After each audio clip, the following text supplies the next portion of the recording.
तो कैलकुलस का आज अपना सेकंड लेक्चर है जिसमें हम एलसीडी के बारे में थोड़ा सा डिस्कशन करेंगे। कुछ क्वेश्चंस के थ्रू मैं आपको रिवीजन करवाऊंगा। जेई एडवांस में तुम्हें पता है बहुत होता है, इंडिविजुअली दो अलग अलग क्वेश्चन दे दें हमें शायद उतने डिफिकल्ट नहीं लगेंगे, बट दोनों को मर्ज कर दिया तो वो क्वेश्चन एक थोड़ा सा डिफिकल्ट कैटेगरी में आ जाता है। एक क्लासिक क्वेश्चन बहुत बार जेई में बनता है ऐसा, और काफी बार आपने देखे होंगे 2 पॉइंट्स बन गए बेटा, नॉट 3 पॉइंट्स। ये इसीलिए मैंने आपको क्वेश्चन दिया था कि कई बार जहां ग्राफ चेंज हो रहा था हम कह देते हैं बस वहीं आ गया, बट हो सकता है कि वहां पे डिफरेंशिएबल बन जाए। आपको एलएचडी आरएचडी चेक जरूर करना है। जो मैट्रिक्स मैच आते हैं ना, देखने में बहुत डरावने होते हैं बेटा। कई बार हम इसे देखते ही छोड़ देते हैं कि यार ये तो बहुत टफ लग रहा है, बट एक्चुअली उतने टफ नहीं होते हैं, क्योंकि आपको एक बात मैंने बताई हुई है, इसमें चारों ऑप्शन सॉल्व ही नहीं करने होते। हेलो बच्चों, कैसे हो आप सब लोग?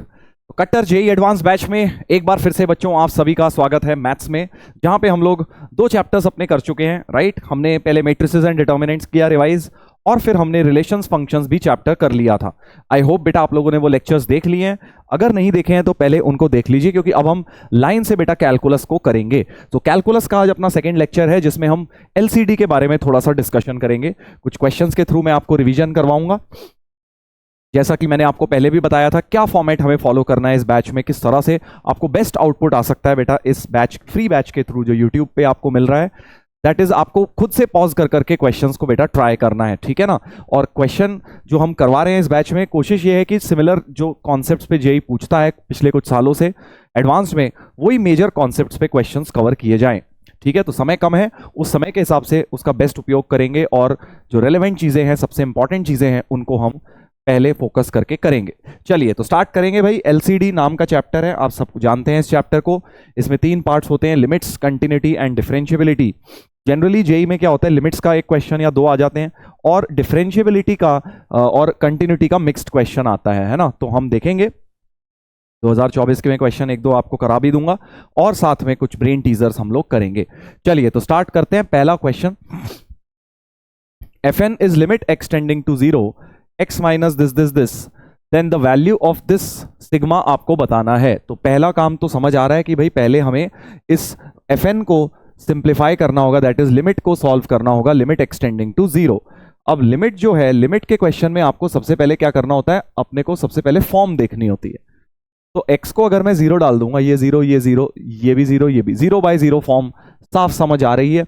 अब 0/0 देखते ही कुछ लोग बहुत ज्यादा उत्तेजित हो जाते हैं और सर डिफरेंशिएट कर देंगे।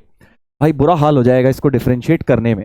तो इसीलिए बोला जाता है लिमिट्स में, पता है हमें लॉपिटल रूल होता है एक, बट वो तब लगाइए जब आपको लग रहा है कि यार ठीक है और कुछ इजी सा डिफरेंशिएशन है। बट एट दिस मोमेंट मैं सबसे पहले स्टार्ट करूंगा सब्स्टिट्यूशन से बेटा, tan inverse x upon n, क्योंकि मुझे यहां पर ये बड़ी सी टर्म दिख रही है, इसमें भी इस एंगल में दिख रही है। सो इसको मैं थीटा लेट करके स्टार्ट कर देता हूं, यानी कि एक तरह से x को tan n थीटा मैंने मान लिया है।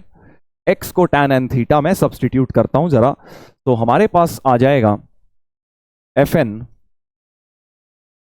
Limit theta tending to 0। तो x की जगह थीटा वेरिएबल बना लिया है, और x की जगह डाल लिया tan n theta minus n tan theta, right, whole upon n sin theta minus x की जगह वापस से tan n थीटा डल जाएगा, ठीक है। तो इस प्रकार का हमारा फंक्शन बन गया है। अब आप चाहे तो साइन कॉस में चेंज करें, या फिर मुझे लग रहा है क्यों ना लॉपिटल रूल लगा लिया जाए, क्योंकि थोड़ा बहुत कैंसिलेशन कुछ दिख रहा है। डिफरेंशिएशन करता हूं, 0/0 फॉर्म है, तो लॉपिटल रूल लगाता हूं। आप सीरीज एक्सपेंशन वगैरह भी सोच सकते हैं। तो sec square n theta into n minus n sec square theta whole upon n cos theta minus n sec square n theta. So सब जगह से एन कॉमन आके बेटा कट जाएगा। इतना लिमिट तो हमारा बन गया, बट प्रॉब्लम इज अभी भी 0/0 फॉर्म है। लिमिट अभी भी 0/0 फॉर्म है बेटा ये। अच्छा, तो अब क्या किया जाए? करने को डायरेक्ट डिफरेंशिएशन फिर से कर सकते हो, सेक को साइन कॉस में भी ले जा सकते हो, जैसे अच्छा लगे। तो लेट्स डिफरेंशिएट अगेन, क्योंकि अभी भी 0/0 फॉर्म है। तो इसमें क्या हो जाएगा भाई, इसमें सेक स्क्वायर का हो जाएगा 2 sec n theta into sec tan, minus sec square theta का 2 sec theta into sec theta tan theta whole upon एक कॉस थीटा है उसका होगा minus sine theta minus 2 sec n theta, और अच्छा एक इंटू एन भी आएगा ना इसमें, डिफरेंशिएशन में एक इंटू एन भी सेक एन थीटा के डेरिवेटिव में आएगा। तो sec n 2 sec n theta into sec n theta tan n theta, इसमें भी एक इंटू एन आ जाएगा बेटा। ठीक है, अब आई थिंक होने वाला है हमारा क्वेश्चन, क्योंकि देखो अब लिमिट एक्स, जैसे ही तुम लिमिट थीटा टेंडिंग टू 0 करोगे, देखो ये सेक वाली टर्म तो सारी 1 बनेगी, है ना, सेक की टर्म तो सारी 1 बनेगी, सेक की टर्म तो सारी 1 बनेगी, ये सब तो 1 बनेगा। बाकी जो टैन और साइन है उनके नीचे एक एक थीटा डिवाइड कर देता हूं, तो इसके नीचे एक थीटा ले आया, इसके नीचे एक थीटा ले आया, इसके नीचे एक थीटा, और इसके नीचे एक थीटा बेटा। सो अब tan n theta upon theta की वैल्यू हो जाएगी n, करेक्ट, ये क्या हो जाएगा n हो जाएगा, ये तो 1 है, तो एक्चुअली 2n स्क्वायर बन गया, पहला टर्म न्यूमरेटर में बन गया 2n स्क्वायर। ये वाला तो tan थीटा बाई थीटा 1 हो गया, ये 1 था ही तो बस 2 रह गया, -2 होल अपॉन ये -1 हो गया, ये वाला क्योंकि 1 होता है, और ये 1 1, और ये वाला फिर से n, तो n स्क्वायर -2n स्क्वायर वो वाला हो जाएगा, करेक्ट, ऐसा कुछ हो जाएगा, देख लीजिए। तो ऊपर से 2 कॉमन और माइनस भी काट दीजिए,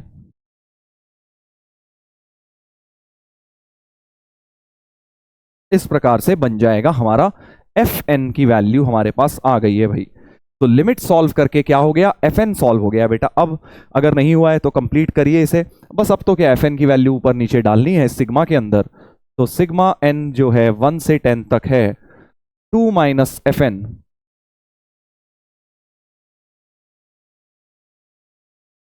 whole upon 1 plus F N. तो इसको सिंप्लीफाई करते हैं, इसको बेटा सिंप्लीफाई करते हैं, क्या आएगा लेट्स सी।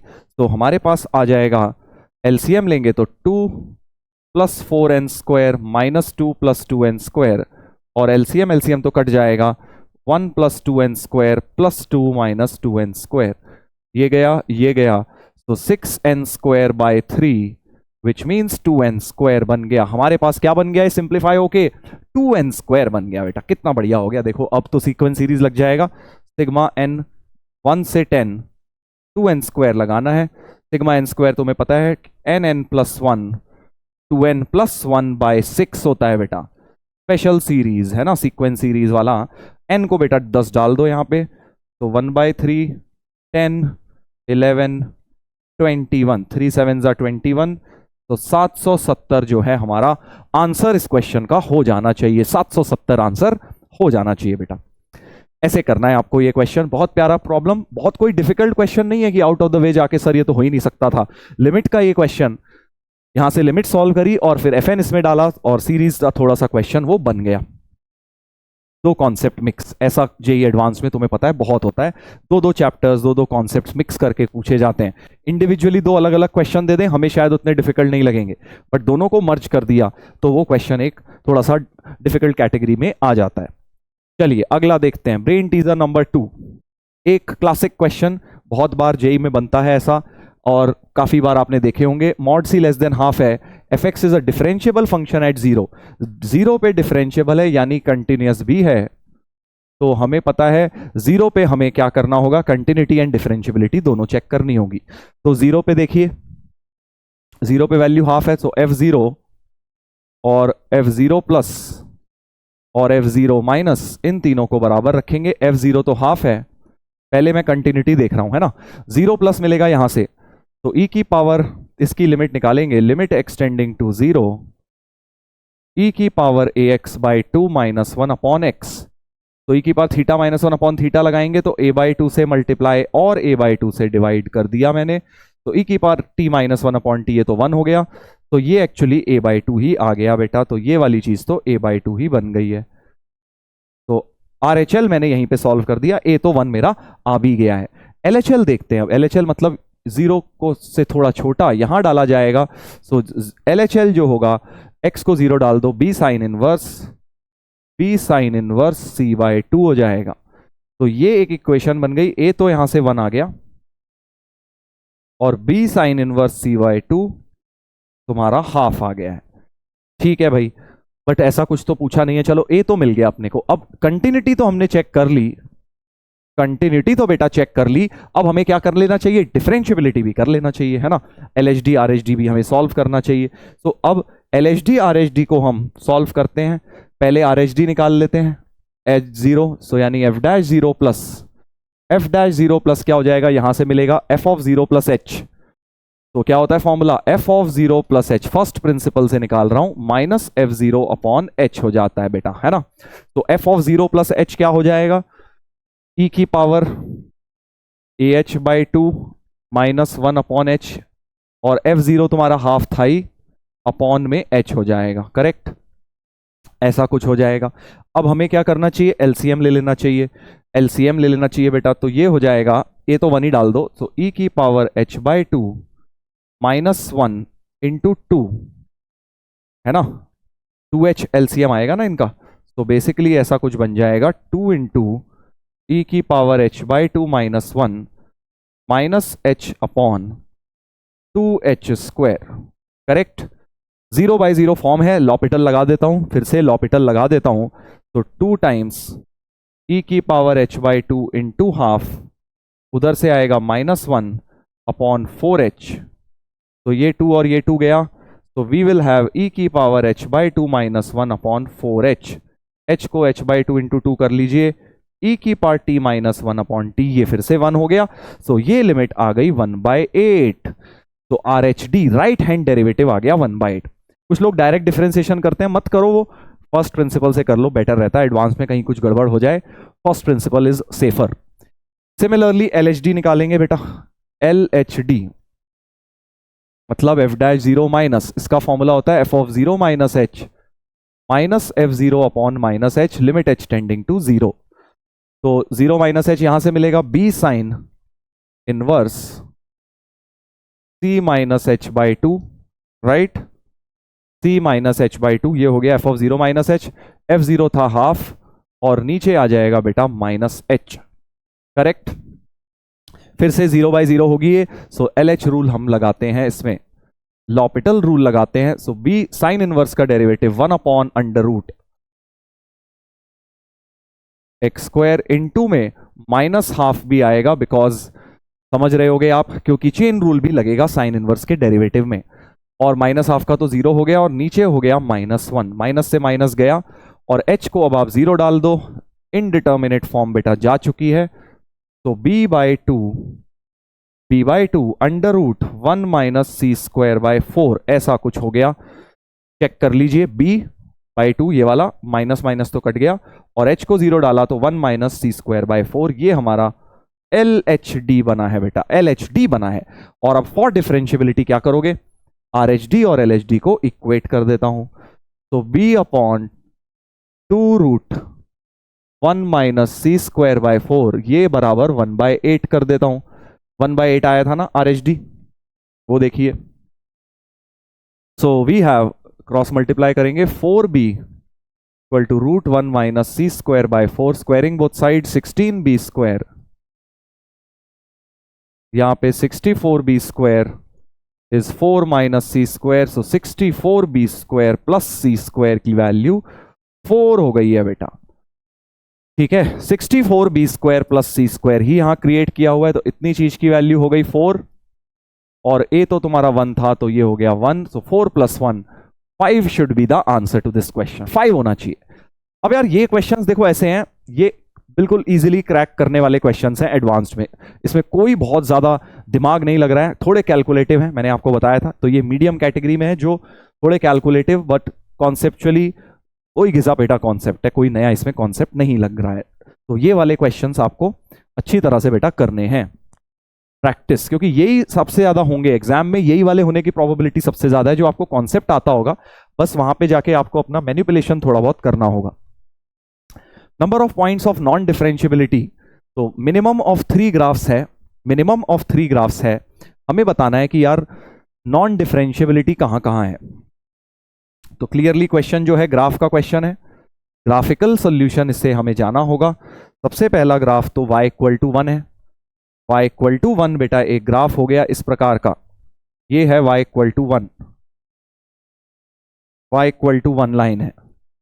अच्छा, अब y equal to 1 plus x cube बनाना है। तो देखो एक्स क्यूब का ग्राफ तो ऐसा होता है, एक्स क्यूब का ग्राफ आप सबको पता है इस प्रकार से होता है ना, ऐसे और ऐसे, राइट। तो बट 1 प्लस एक्स क्यूब में क्या होगा, बस यही ग्राफ थोड़ा सा 1 पर शिफ्ट हो जाएगा। So the graph will be something like this, इस तरह का ग्राफ हो जाएगा येलो वाला 1 प्लस एक्स क्यूब का।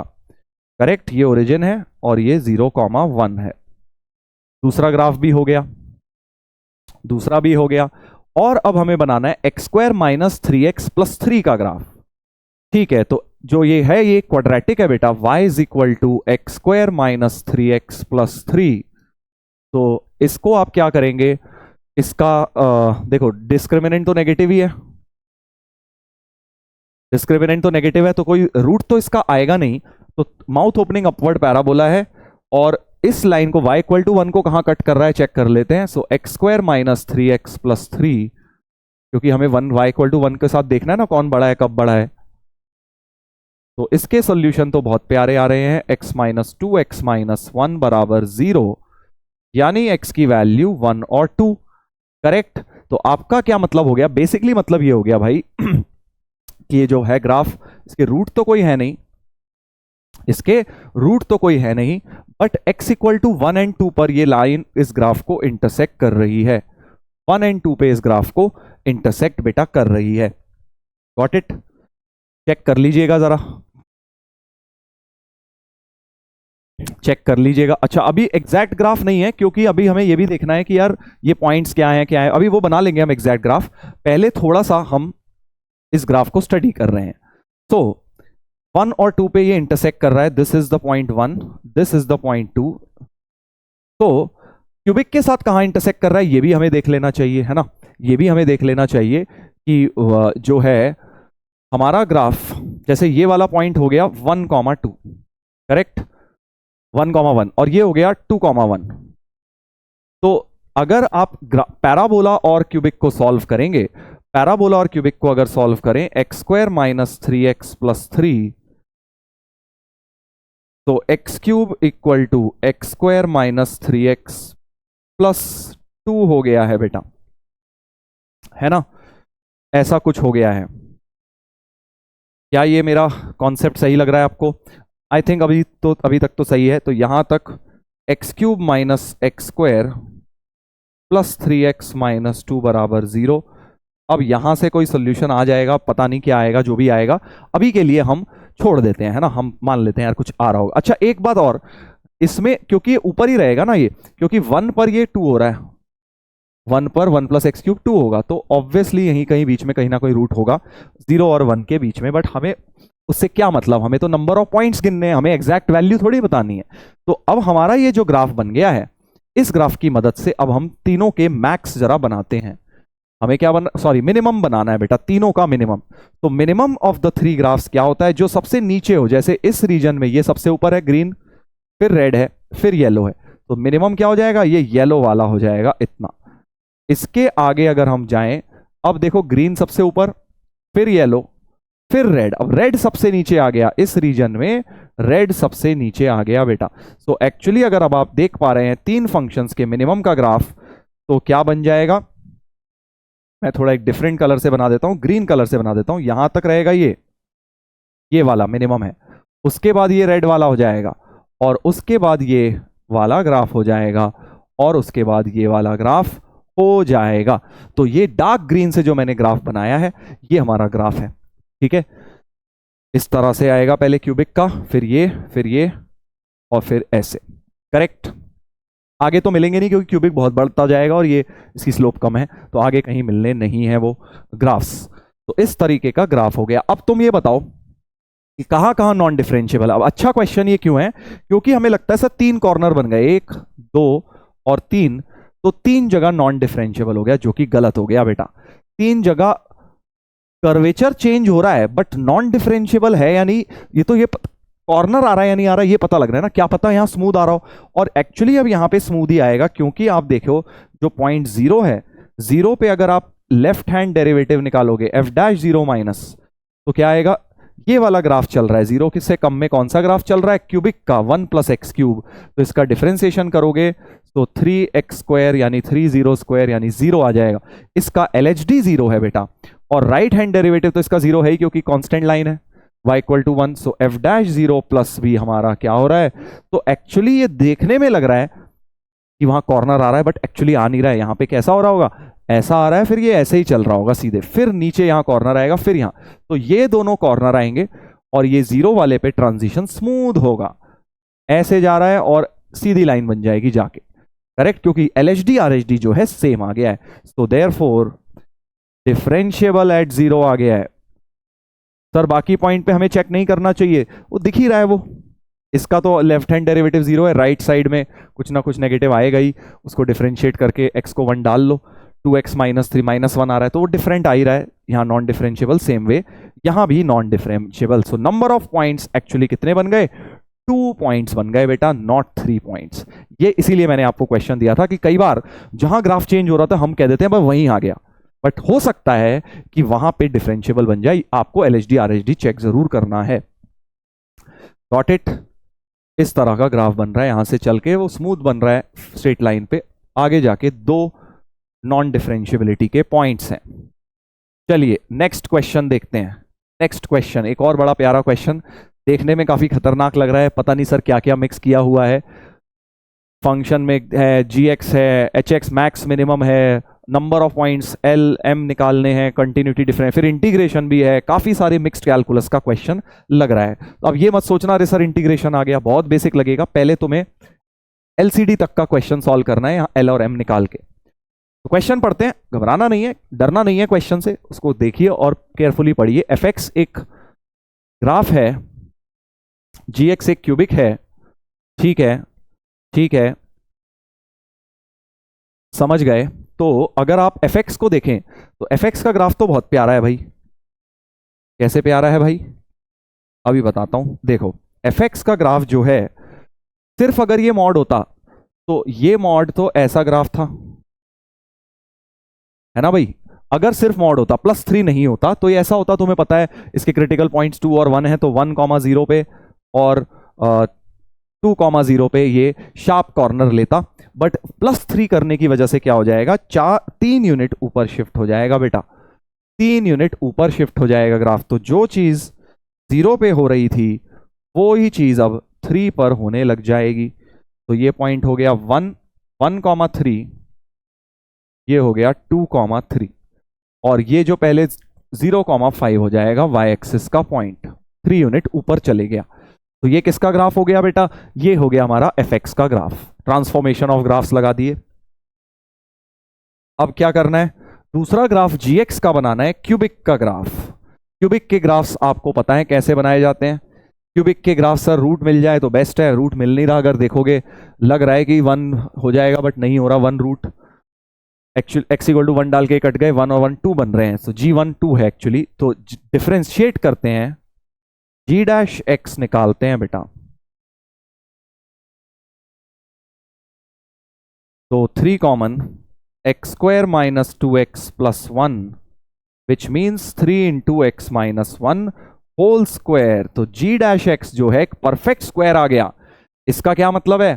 बेसिकली x = 1 क्रिटिकल पॉइंट तो आया, बट उसके लेफ्ट राइट साइन चेंज हो ही नहीं रहा है, प्लस रहेगा, फर्स्ट डेरिवेटिव साइन चेंज नहीं कर रहा, मतलब नाइदर मैक्सिमा नॉर मिनिमा है वो 1 पे। इनफैक्ट इन्फ्लेक्शन पॉइंट आ जाएगा 1 पे, इन्फ्लेक्शन पॉइंट आ जाएगा, डबल डेरिवेटिव देखिए 0 हो रहा है वहां पे। तो एक्चुअली ये क्यूबिक ऑलवेज इंक्रीजिंग है क्योंकि डेरिवेटिव हमेशा पॉजिटिव है ना, ऑलवेज इंक्रीजिंग क्यूबिक है और डेरिवेटिव हमेशा पॉजिटिव है। और देखिए इस प्रकार का कुछ बन जाएगा। तो क्यूबिक को अगर मैं देखूं, x 0 डाल के y 1 आ रहा था, 1 डाल के 2 आ रहा था, है ना, 1 डाल के। तो बेसिकली g के अंदर क्या क्या आ रहा है? g0 1 है, 1-2 पॉइंट्स ले रहा हूं, g1 2 आ रहा है, जो 1 इन्फ्लेक्शन पॉइंट है वहां पे वैल्यू 2 हो रही है। g2 भी निकाल लेते हैं, g2 की वैल्यू हो रही है 2³ 8 - 12 +6 + 1 8 6 14 15। तो g2 की वैल्यू तुम्हारी 3 हो रही है। मतलब gx भी 2,3 से पास कर रहा है, इस वाले पॉइंट से पास कर रहा है बेटा। तो देखो अब मैं क्यूबिक बनाने को रेडी हूं। इस तरह की क्यूबिक बनेगी कि पहले कॉन्केव डाउन, फिर 1 पे वो उसने कॉन्केविटी चेंज करी और फिर इस प्रकार से बेटा बनता जाएगा। एक मिनट, क्यूबिक है तो वो ऊपर जाएगा। सो पहले 1 तक कॉन्केव डाउन, इंक्रीज तो करना ही है, और फिर ऐसे क्योंकि क्यूबिक है वो ज्यादा ऊपर निकल जाएगा, इंफिनिटी पे वो ज्यादा ऊपर निकल जाएगा क्वाड्रेटिक से। तो इस तरह का ग्राफ होगा, 1 पे इन्फ्लेक्शन पॉइंट, बाकी इंक्रीज ही करता जाएगा क्यूबिक हमेशा। तो येलो ग्राफ किसका हो गया? क्यूबिक का ग्राफ हो गया। सही है, देख लो, नो मैक्सिमा मिनिमा। काफी सारा कॉन्सेप्ट लग रहे हैं भाई, इस पूरे एक क्वेश्चन से हमारा ये कह लीजिए डिफरेंशियल कैलकुलस पूरा रिवाइज हो जाएगा। ग्राफिकल ट्रांसफॉर्मेशन लग गए फंक्शंस के पहले, फिर हमने एप्लीकेशन ऑफ डेरिवेटिव का क्यूबिक के ग्राफ प्लॉटिंग कर ली है। अब हमें दोनों के x<1 के लिए क्या ग्राफ बनाना है? मैक्सिमम बनाना है। x<=1 के लिए मैक्सिमम। तो hx क्या हो जाएगा? मैं hx का ग्राफ बना रहा हूं, ये तो मैंने f और g के बनाए हैं। Now we want to plot the graph of hx, right? Maximum of fx gx 1 से छोटे के लिए, तो 1 यहां है, 1 से छोटे में दोनों में जो बड़ा है उसे लेना है, मतलब ये सफेद वाला ग्राफ लेना है भाई, क्लियर इंडिकेशन है। मैक्सिमम लेना है मतलब सफेद वाला ग्राफ लेना है। सो ये हटा देता हूं मैं, सीधे मैं hx के ग्राफ पे जा रहा हूं, या कॉपी कर देता हूं ताकि आपको दिक्कत ना हो। Let's copy this graph. तो हमारे पास क्या हो जाएगा? हमारे पास बेटा hx का ग्राफ, क्योंकि पहले हमें मैक्सिमम ऑफ दीज टू चाहिए x<1 के लिए, तो ये हटा देता हूं। 1 से कम हमें मैक्स चाहिए, मतलब ऊपर वाला ग्राफ ले लिया, और 1 से छोटे में, हमें 1 से बड़े में हमें क्या चाहिए? मिनिमम चाहिए, मतलब नीचे वाला चाहिए। अब तो नीचे कौन सा ग्राफ है? देखिए यहां पे नीचे येलो वाला है, येलो वाला है, फिर वो ब्लैक वाला, व्हाइट वाला है, करेक्ट। तो हमारा जो ग्राफ हो जाएगा आगे के लिए, ऊपर का हटा देंगे क्योंकि हमें क्या चाहिए? मिनिमम चाहिए 1 से बड़े में, और फिर ये येलो वाला हटा देंगे। क्या ये बात क्लियर हो रही है? इस प्रकार का ग्राफ हो जाएगा, इस प्रकार का ग्राफ हो जाएगा बेटा, ठीक है, समझ गए? तो ये ग्राफ किसका है? hx का ग्राफ हो गया हमारा। 1 से छोटे में हमने देख लिया मैक्सिमम, और 1 से बड़े में मिनिमम, मतलब नीचे का ग्राफ ले लिया। ऐसे केयरफुली करना है, जल्दबाजी नहीं मचानी है इस तरह के क्वेश्चंस में। तो बस अब क्या करना है? L is the number of points where hx is discontinuous. तो डिसकंटिन्यूटी तो एक जगह दिख रही है, तो L की वैल्यू तो मुझे 1 दिख रही है, क्योंकि सिर्फ एक पॉइंट पे डिसकंटिन्यूअस है, एट x=1। और नॉन डिफरेंशियबिलिटी कहां दिख रही है? जहां डिसकंटिन्यूअस होता है, discontinuity always implies non differentiability, वहां नॉन डिफरेंशियबल तो है ही। और एक नॉन डिफरेंशियबिलिटी यहां भी दिख रही है, क्योंकि शार्प कॉर्नर बन गया है। ये क्यूबिक था, फिर ये क्वाड्रेटिक है, डिफरेंट आएगी स्लोप, आप चेक कर लो। 2 पे डिफरेंशिएशन कर लो दोनों का, इस पे निकाल लो 2 का डेरिवेटिव, g'2 और f'2 निकाल लीजिए, मॉड पॉजिटिव से खुलेगा उस साइड। तो आप देखेंगे डिफरेंट वैल्यूज आएंगी। निकाल के दिखा दूं? तो f'2 x² का हो गया 2x - 3, तो 2 × 2 - 3 दैट इज 1 आ गया, करेक्ट। f'2 1 आ गया, मतलब ये जो राइट साइड है वो 1, राइट हैंड डेरिवेटिव 1 है। और g' निकाल लेता हूं, 3x² - 6x + 3, करेक्ट। इसमें अगर अब आप x को 2 डालेंगे, इसमें x को 2 डालेंगे, तो g'2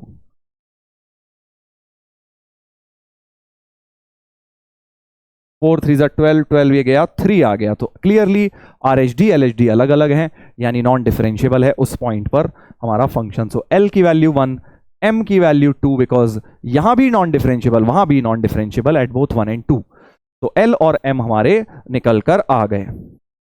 तो LCD का क्वेश्चन तो यहां तक समाप्त हो गया, ठीक है, LCD का क्वेश्चन हो गया, L और M निकाल दिया। अब लास्ट में थोड़ा सा इंटीग्रेशन घुसाया हुआ है कि 66 times integral L to M ये निकालना है। तो बहुत बेसिक इंटीग्रल है, 1 से 2 हो गया क्योंकि L 1 है, M 2 है, तो 66 बाद में कर लेंगे। 1 से 2 x² - 3x + 2 और dx मॉड लगा रखा है। 1 से 2 में क्लियरली ये नेगेटिव से खुलेगा, 1 से 2 में नीचे आता है ना ये वाला क्वाड्रेटिक का ग्राफ, 1 से 2 में आज मैंने बताया था ये ग्राफ इस तरह का होगा। 1 से 2 इसके रूट्स हैं 1 और 2, तो 1 से 2 में तो ये ग्राफ नेगेटिव है, यानी मॉड नेगेटिव से खोल डालो।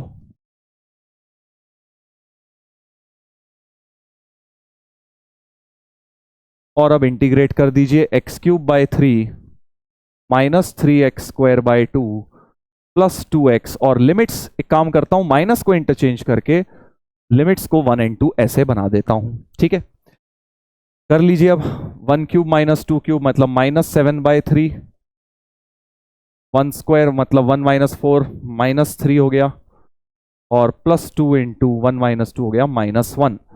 तो -7/3 प्लस 9/2 -2,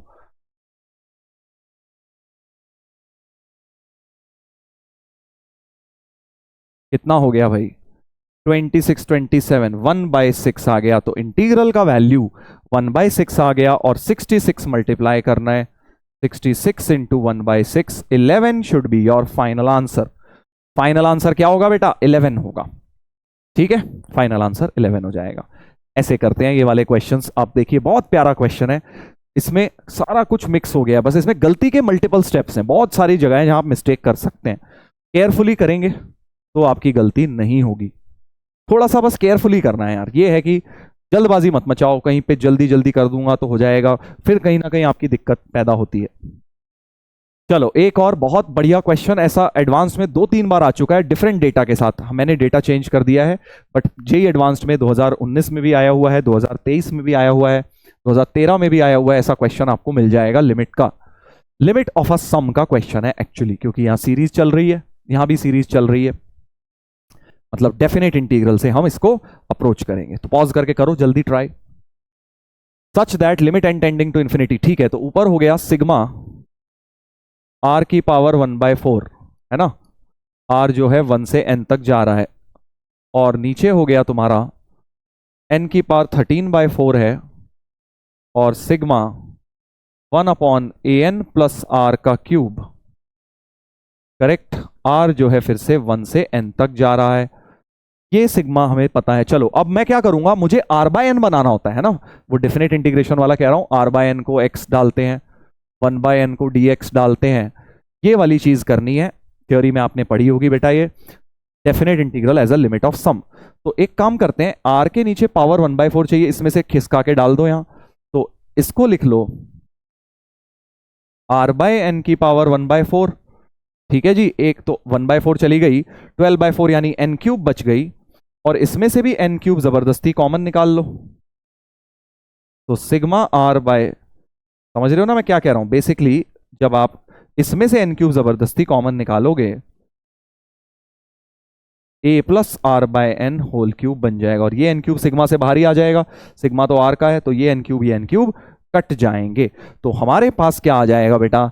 r/n बन गया दोनों में सिग्मा r/n की power 1/4 whole upon sigma 1/a plus r/n का होल क्यूब। r/n तो आ गया है, अब dx चाहिए, तो दोनों में 1/n मल्टीप्लाई कर लेता हूं, क्योंकि 1/n कर सकता हूं ना, बिकॉज ये तो वेरिएबल तो r है इसका। हमने दोनों में 1/n मल्टीप्लाई कर दिया, तो एक्चुअली अब हमारा इंटीग्रल से रिप्लेस हो जाएगा, ये हो जाएगा x की power 1/4 dx whole upon dx upon a plus x whole cube. Right, और लिमिट्स क्या होंगी? क्योंकि r तुम्हारा 1 से n है, 1 से n में हमेशा 0 से 1 लिमिट्स बनती हैं। सब कुछ थ्योरी का पार्ट है बेटा।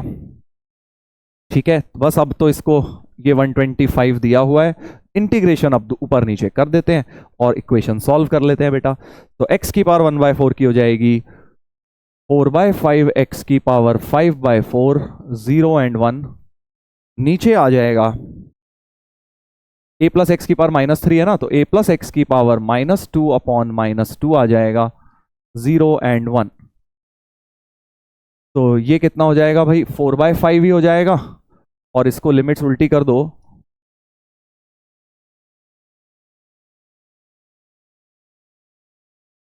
तो 4/5 होल अपॉन 1/2, ये क्या हो जाएगा? 1/a² minus 1/a plus 1 whole square, 125। थोड़ा सा अब अच्छी तरह लिख लेता हूं इसको, ये 2 ऊपर गया, तो 8/5 is equal to 125 into 1/a² minus 1/a+1 whole square, correct. अच्छा, इसको थोड़ा सा एलसीएम ले लेता हूं। 8/625 is a² a+1 whole square, ये आ जाएगा a+1 whole square minus a²। तो 8/625 हो गया 1 + 2a upon a² a+1 whole square. काफी खतरनाक सी इक्वेशन बन गई है। निकालना क्या है, लेट्स सी। देखो ऐसा ही कुछ निकालना है। 4a² a+1 होल स्क्वायर ऊपर ले आना है, तो इसका 4 एल उल्टा कर लो पहले। तो 625/8 is a² a+1 whole square. अब ये 8 में से 4 उधर दे दो, 4 उधर दे दिया, तो यहां 2 बच गया, और 2 को इसके नीचे लिख देता हूं। तो अब तुम्हारा वही बन जाएगा बेटा, 625 equal to 4a² a+1 whole square, 1/2 हो गया 0.5 प्लस a। यही वैल्यू पूछी हुई है, अगर ध्यान से देखो, नीचे 0.5 प्लस a है, ऊपर 4a² into a+1 whole square. तो आंसर क्या हो गया हमारा, 625 हमारा डायरेक्ट इसी लैम्डा का वैल्यू बन गया है। तुम PYQs देख लेना, तुम्हें सिमिलर क्वेश्चन मिल जाएगा बेटा, जो मैंने बताया तुम्हें तो 3 बार आ चुका है एक्चुअली, बस डेटा डिफरेंट है, इसलिए सिमिलर सी चीज मैंने आपको करवा दी है। Definite integral as a limit of sum. चलो अगले पर आएंगे। ब्रेन टीजर नंबर 6, एक और लिमिट्स का क्वेश्चन। तो एलसीडी मिक्स करके कर रहे हैं हम, कहीं पहले हमने एलसीडी करा, कंटिन्यूटी, डिफरेंशियबिलिटी, अब कुछ लिमिट्स के 1-2 क्वेश्चन करा दिए हैं मैंने। एक ये बड़ा प्यारा क्वेश्चन है, let p is equal to limit y tending to infinity, limit z tending to infinity, limit x tending to 0। देखने में बड़ा खतरनाक है ना। तो p एक लिमिट निकालनी है, फिर एक q भी लिमिट निकालनी है, और p इंटू q प्रोडक्ट हमें बताना है। बहुत प्यारा क्वेश्चन है भाई, देख के डरना नहीं है, बस तुम थोड़ा सा ये सोचो। अभी ये yz को भूल जाओ, तुम सिर्फ इस सवाल को सोचो कि ये क्या है। x वेरिएबल है, इसमें तुम्हें x कहां दिख रहा है सर? x तो यहां दिख रहा है, और यहां दिख रहा है, और यहां दिख रहा है। तो अगर मैं x को 0 डाल दूं तो 1 - 1 0/0 फॉर्म बन जाएगी। ठीक है, अब मुझे एक बात दिखाई दे रही है, क्योंकि ये बेटा नीचे देखो, इसके होल स्क्वायर तक जाना है, तो इसमें बाइनोमियल थ्योरम लगाता हूं। पहली टर्म 1 है, 1 + x⁻n टाइप का लिखा है, देखो ये भी बाइनोमियल लगेगा। बाइनोमियल थ्योरम से ये x वाली लिमिट जरा सॉल्व कर लेता हूं। कैसे माइंड में आया बाइनोमियल? क्योंकि मुझे पता है x⁻k की जब होल स्क्वायर करूंगा तो ये वाली टर्म बनेगी। तो 1 + nx + nc2x², जब वो वाली टर्म आएगी तो नीचे वाला कोफिशिएंट कटना शुरू होगा। So let's apply binomial theorem in both of these. ये n मानोगे, इसको पावर को n, ये 1 + ये x⁻n है, ये पूरा x मानोगे। सो बाय द बाइनोमियल एक्सपेंशन क्या हो जाएगा, अब ये बाहर का सब छोड़ दो, limit x tending to 0, 1 + nx होता है ना, तो z² + z + 1 इंटू x पूरा ये है, y² + y + 1 x⁻k, 1 + nx हो गया, प्लस nc2x² होता है।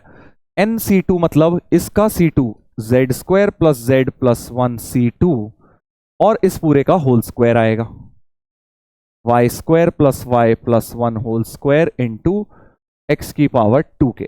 आगे की टर्म नहीं लिख रहा हूं मुझे, क्योंकि नीचे पावर 2k ही बनानी है बेटा। समझ गए ना मैं कैसे जा रहा हूं इसको? और अब माइनस आगे की टर्म बिल्कुल ऐसे ही, अब दूसरे में भी बाइनोमियल लगाओ।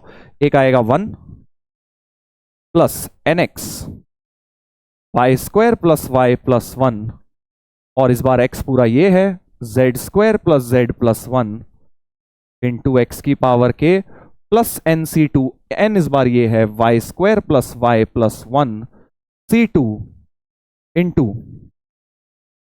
है ना, इंटू क्या हो जाएगा, nc2 इंटू x², इस पूरे का होल स्क्वायर हो जाएगा, यानी कि z² + z + 1 whole square into x⁻2k, whole upon x⁻2k था। पहले मैं बेटा x की लिमिट सॉल्व कर रहा हूं। तुम कहोगे सर इतना बड़ा, कट गया बस सब कुछ, देखो माइनस का साइन है, तो ये 1 तुम्हारा इस 1 से कट गया। और अगर तुम नोटिस करो बेटा, ये पूरी टर्म भी कैंसिल आउट हो गई। सर ये तो प्लस है, नहीं वो माइनस सब में जाएगा ना, सब में माइनस जाएगा, तो वो वाली टर्म भी कैंसिल आउट हो जाएगी। करेक्ट। अब क्या बचेगा? अब देखो, अगर आप ध्यान से देखोगे तो क्या बचेगा, अगर ध्यान से देखोगे तो तुम समझ जाओगे क्या क्या बचेगा। ये NC2 बनेगा, है ना, और इसका होल स्क्वायर। तो NC2 जरा खोल लेते हैं, क्या होता है। x की पावर 2k तो देखो कॉमन आके कटी जाएगी, यहां से x की पावर 2k, यहां से x की पावर 2k, यहां से x की पावर 2k कॉमन आके कट जाएगी। आगे सब में तो एक्सटेंडिंग टू 0 लगी गया होगा, तो लिमिट मिलने वाली है पहली z² plus z plus 1 n। NC2 क्या होता है? NC2 होता है nn-1/2, तो वही लगा रहा हूं, इंटू z² प्लस z/2 और y² प्लस y प्लस 1 का होल स्क्वायर हो गई पहली टर्म। करेक्ट। ये खोल दिया, ये होल स्क्वायर रख लिया, और माइनस में बिल्कुल ऐसे ये वाला y² plus y plus 1 into y² plus y/2, ये NC2 खुल गया, और z² प्लस z प्लस 1 का होल स्क्वायर हो गया है बेटा। ये हमारी लिमिट, अंदर वाली लिमिट आई है अभी, इंटरनल मोस्ट लिमिट। ये अपने आप में एक क्वेश्चन हो सकता था, इतनी लिमिट सॉल्व करके बताइए। कुछ कॉमन वगैरह आ गया? बिल्कुल आ गया। क्या कॉमन आ गया? Let's see. तो z² plus z plus 1, y² plus y plus 1, ये कॉमन आया। साथ में बचा बेटा by2 भी कॉमन आया, by2 भी कॉमन आया, और अंदर बचा एक z² प्लस z, एक y² प्लस y प्लस 1, और उधर बचेगा माइनस में एक y² प्लस y, एक z² प्लस z प्लस 1 बच जाएगा बेटा। समझ गए? समझ गए कि नहीं? अब अगर ब्रैकेट खोलेंगे, देखो z² plus z into y² plus y, z² plus z into y² plus y, ये तो पूरे कट जाएंगे। तो only what we will be left with, जब ये 1 के साथ मल्टीप्लाई होगा और जब ये 1 के साथ मल्टीप्लाई होगा, क्योंकि बीच में माइनस है, बाकी तो कट गया होगा।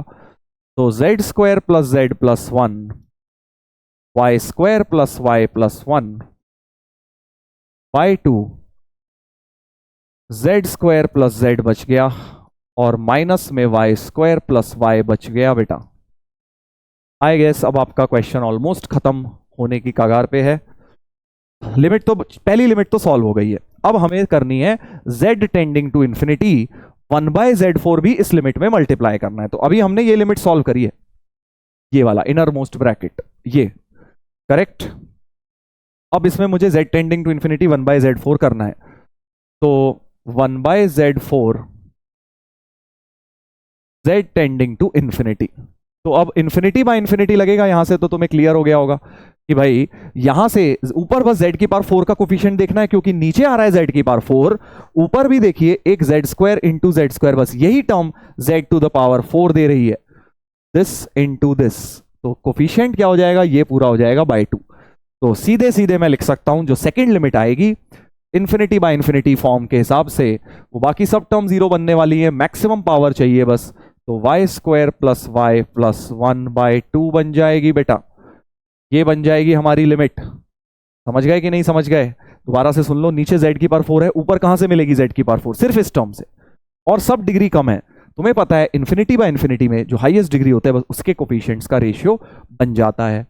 तो ये अपॉन 2, ये कोफिशिएंट था इसका, दिस अपॉन 2 बच जाएगा हमारा। सो ये लिमिट भी हो गई है। अब मुझे इसमें 2/y² मल्टीप्लाई करके raise to the power y करना है, फाइनल लिमिट निकालनी है। तो p हो जाएगा मेरा लिमिट y टेंड्स टू 0, नहीं y टेंड्स टू इंफिनिटी है। ये जो था इसमें क्या करना था भाई? इसमें 2/y² मल्टीप्लाई करना था, 2/y² मल्टीप्लाई करना था, और पूरे की पावर y रेज करनी थी। 2 तो गया। तो एक्चुअली अब आप इसको अगर देखें तो ये बन जाएगा y² plus y plus 1 upon y² की power y, limit y tending to 0। मजा आया कि नहीं आया भाई? क्या बन गया? देखो कौन सा फॉर्म बन गया, इनबिल्ट लिमिट बन गई है ये। अगर देखें ये इंफिनिटी बाय इंफिनिटी है तो इसकी लिमिट तो 1 आ रही है, और 1 की फर्दर पावर इंफिनिटी है। तो एक्चुअली ये क्या हो रहा है? 1 टू द पावर इंफिनिटी हो रहा है, 1 टू द पावर इंफिनिटी हो रहा है बेटा। तो 1 टू द पावर इंफिनिटी का फॉर्मूला लगा देते हैं, ई की पावर बेस फंक्शन -1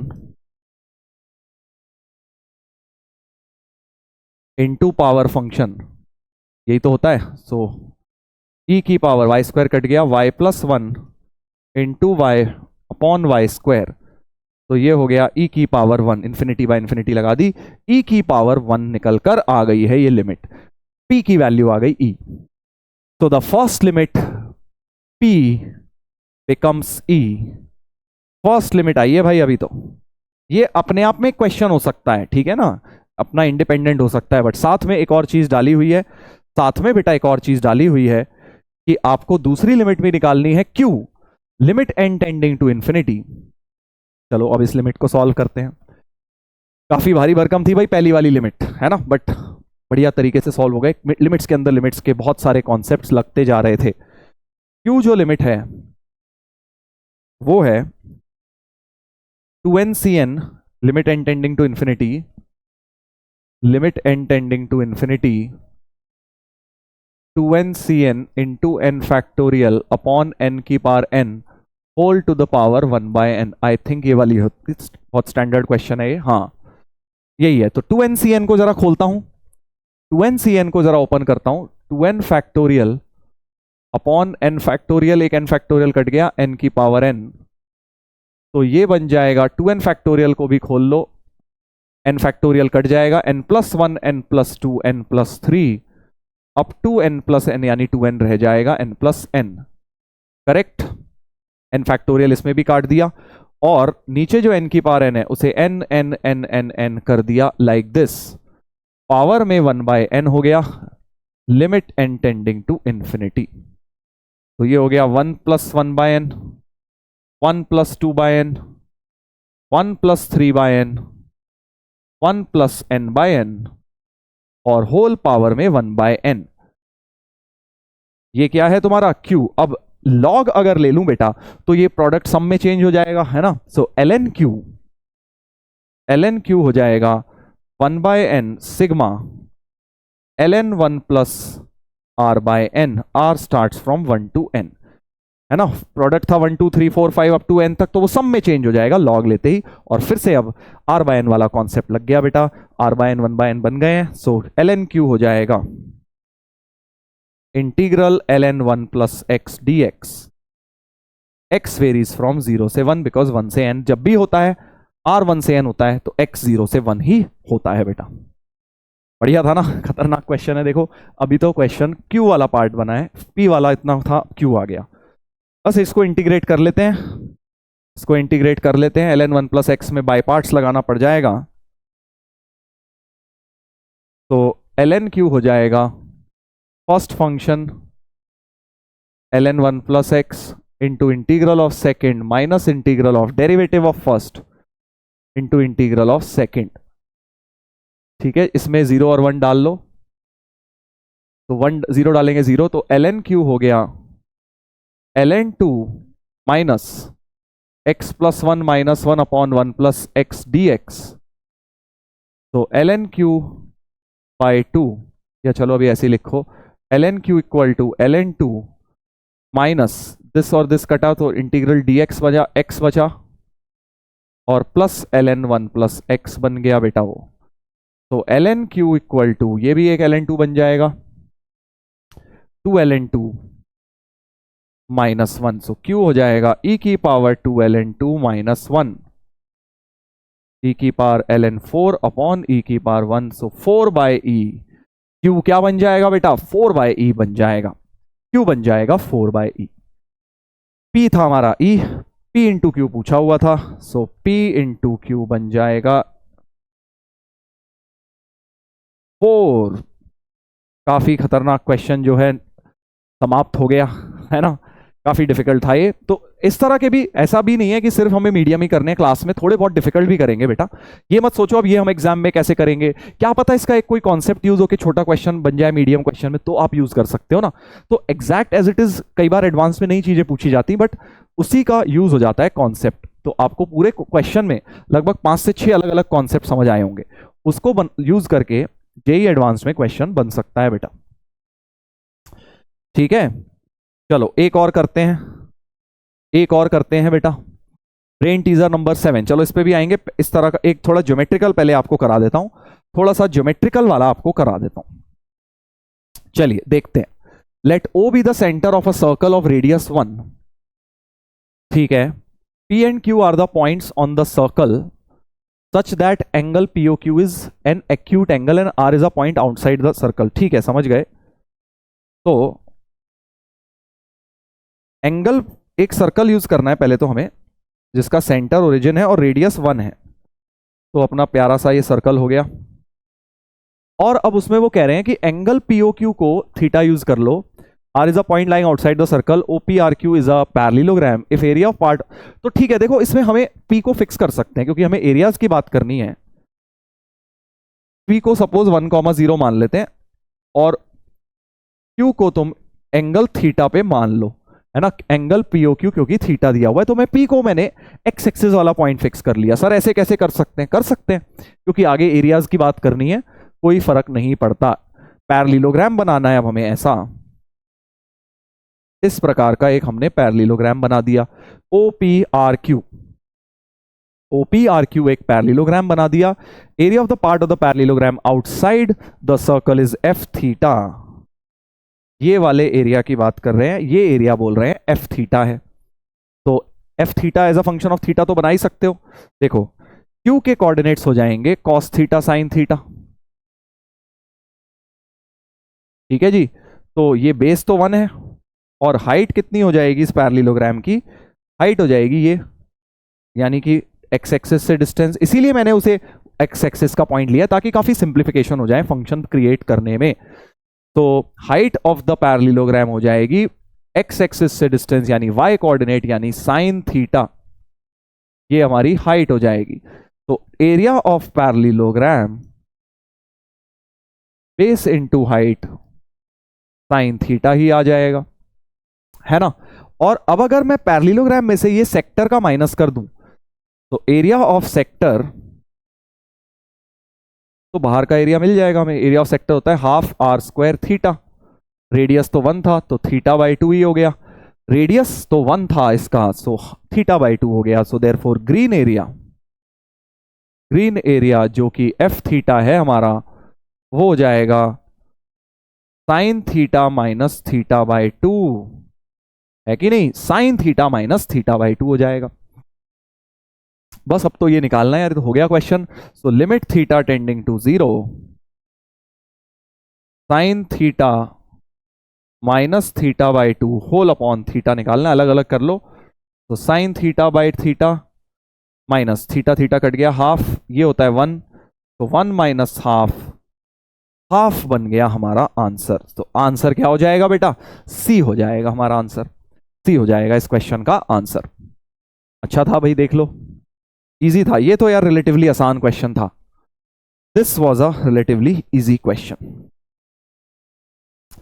चलो अगला देखते हैं, ब्रेन टीजर नंबर 9। बिल्कुल सिमिलर पैटर्न पे है। अब अगर पिछला आप नहीं कर पाए, ये वाला यार जरूर करो, पॉज करके तुम लोग कर सकते हो। AB is a fix diameter of a circle of unit radius. बिल्कुल सेम सर्कल, फिक्स डायमीटर है तो हम एक्स एक्सिस वाला ले सकते हैं। AB को हमने एक्स एक्सिस वाला डायमीटर ले लेते हैं, ये ले लेते हैं AB। P is a variable point on this circle। ठीक है, M is the foot of perpendicular drawn from point P। कहीं पर P ले लिया, variable point, foot of perpendicular drawn from point P to tangent at A। चलो A ये वाला ले लेता हूं, उधर कौन जाएगा, अब उल्टा कर लेते हैं A और B। ठीक है, यहां A कर लिया, यहां B कर लिया। ये A पे टेंजेंट है, P से आपने क्या किया है, फुट ऑफ परपेंडिकुलर ड्रॉप किया है ऑन दिस टेंजेंट। ठीक है, ये वाला पॉइंट कह रहे हैं M है। ठीक है, area of triangle PAM। So this, इस लाइन को भी कवर कर लेते हैं पूरा। तो एरिया ऑफ ट्राइंगल PAM हमें निकालना है बेटा। एरिया ऑफ ट्राइंगल PAM अब तो बड़े आराम से निकल जाएगा। कैसे निकल जाएगा भाई? क्योंकि हमें P को मान लेते हैं कॉस थीटा साइन थीटा,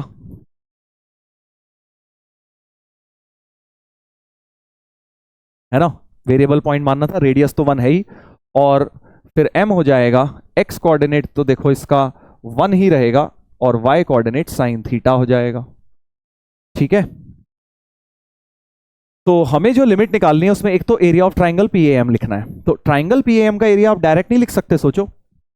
वैसे तो आप कोऑर्डिनेट सिस्टम से भी लिख सकते हो, बट सीधे बेस और हाइट से लिखते हैं। देखो ये वाली हो गई height which is sine theta, और ये हो गई इसकी PM हो गई बेस। तो अब PM कितनी होगी सोचो भाई, 1 में ये पूरा 1 था, उसमें से कॉस थीटा माइनस कर देता हूं, तो PM बन जाएगा 1 माइनस कॉस थीटा। तो एरिया ऑफ ट्राइंगल PAM